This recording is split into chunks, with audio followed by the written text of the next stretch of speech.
Shalom, perkenalkan nama saya Kristianto Waang. Saat ini saya akan mempresentasikan hasil penulisan saya terkait dengan dimensi budaya organisasi. Kita akan masuk pada pendahuluan. Manusia dipengaruhi oleh budaya setempat, tepatnya di mana orang itu tinggal. Misalnya seorang yang dibesarkan di dalam lingkungan keluarga kelas menengah, ia akan dididik dengan nilai-nilai kepercayaan dan perilaku-perilaku yang diharapkan, yang umum terjadi pada keluarga dalam kelas tersebut. Kebudayaan merupakan cermin cara berpikir dan cara kerja manusia.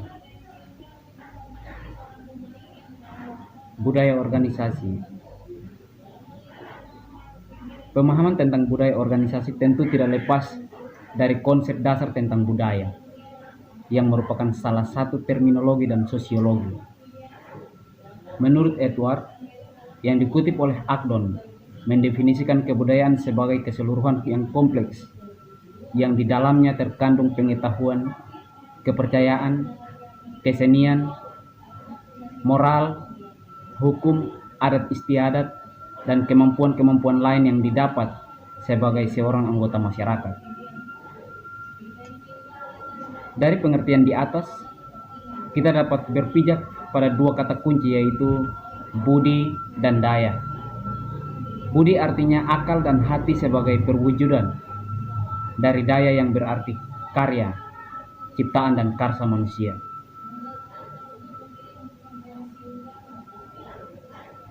Ada pula tingkatan-tingkatan dalam organisasi. Dalam mempelajari budaya organisasi ada beberapa tingkatan organisasi. Menurut Skene, apabila disusun dalam suatu skema bertingkat, maka topik suatu tingkatan budaya tersebut akan tersusun dari puncak sebagai berikut. Yang pertama, artefak. Pada tingkatan ini budaya bersifat kasat mata, seringkali tidak dapat diartikan, misalnya lingkungan fisik organisasi, teknologi dan cara berpakaian.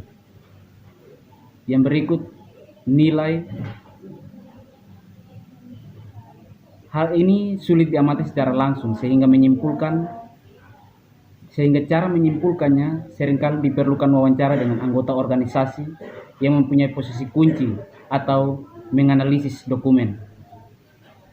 Selain itu, nilai merupakan titik kerangka evaluasi yang diperlukan anggota untuk menilai organisasi. Yang berikut, asumsi dasar. Asumsi dasar merupakan keyakinan yang dimiliki oleh anggota organisasi tentang diri mereka dan juga tentang orang lain dan tentang hubungan mereka dengan orang lain, serta tentang hakikat organisasi mereka.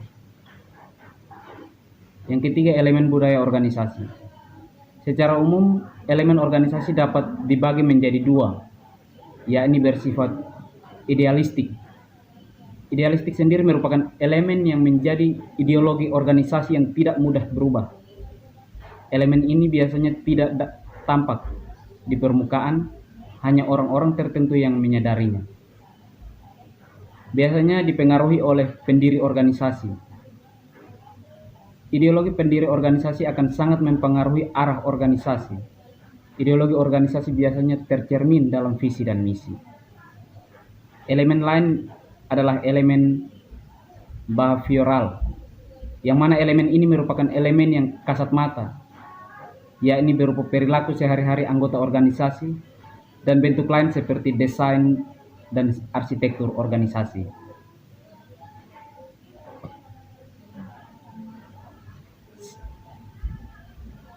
Sebagaimana yang disebut oleh Hofstede, ia menyebut sebagai praktik-praktik manajemen dengan berbagai pertanyaan seperti perilaku manajemen, apakah berorientasi pada proses atau hasil, apakah peduli pada karyawan.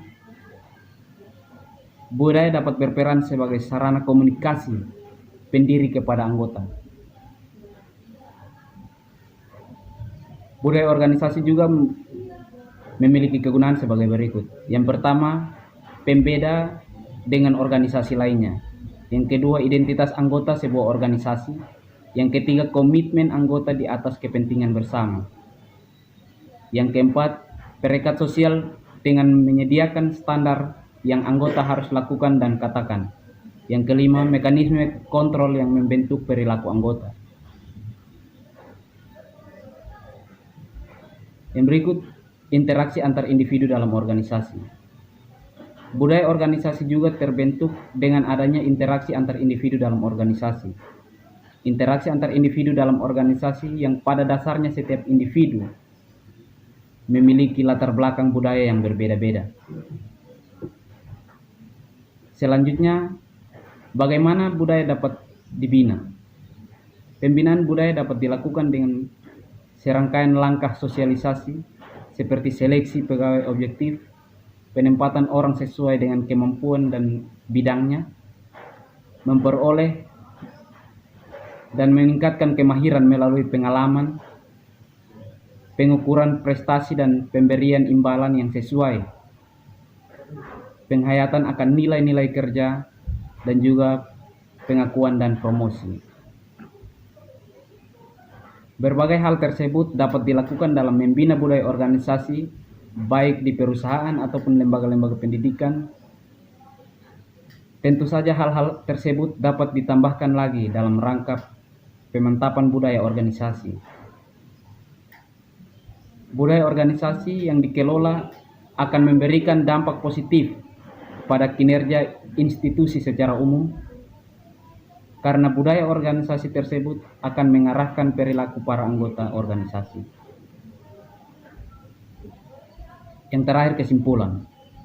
Berdasarkan uraian tentang budaya organisasi di atas, maka dapat kita simpulkan beberapa hal terkait budaya organisasi, yakni budaya organisasi dapat diartikan sebagai nilai, norma, aturan, filsafat, dan kepercayaan yang diyakini oleh sebuah organisasi yang tercermin dalam pola pikir dan perilaku para anggota organisasi. Dengan demikian, tentu organisasi memiliki karakteristik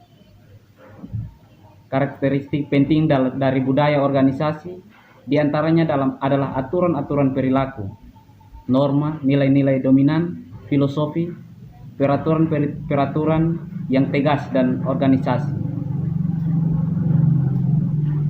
Tentu kita bertanya, apa kegunaan atau peran dari budaya organisasi? Budaya organisasi memiliki kegunaan sebagai pembeda dengan organisasi lainnya, sebagai identitas sebuah organisasi, sebagai komitmen anggota di atas kepentingan bersama, sebagai perekat sosial dengan menyediakan standar yang anggota harus lakukan dan katana, dan berguna pula sebagai mekanisme kontrol yang membentuk perilaku anggota. Mengingat budaya organisasi merupakan nilai yang harus dipatuhi. Nah, terima kasih, demikian presentasi saya. Shalom.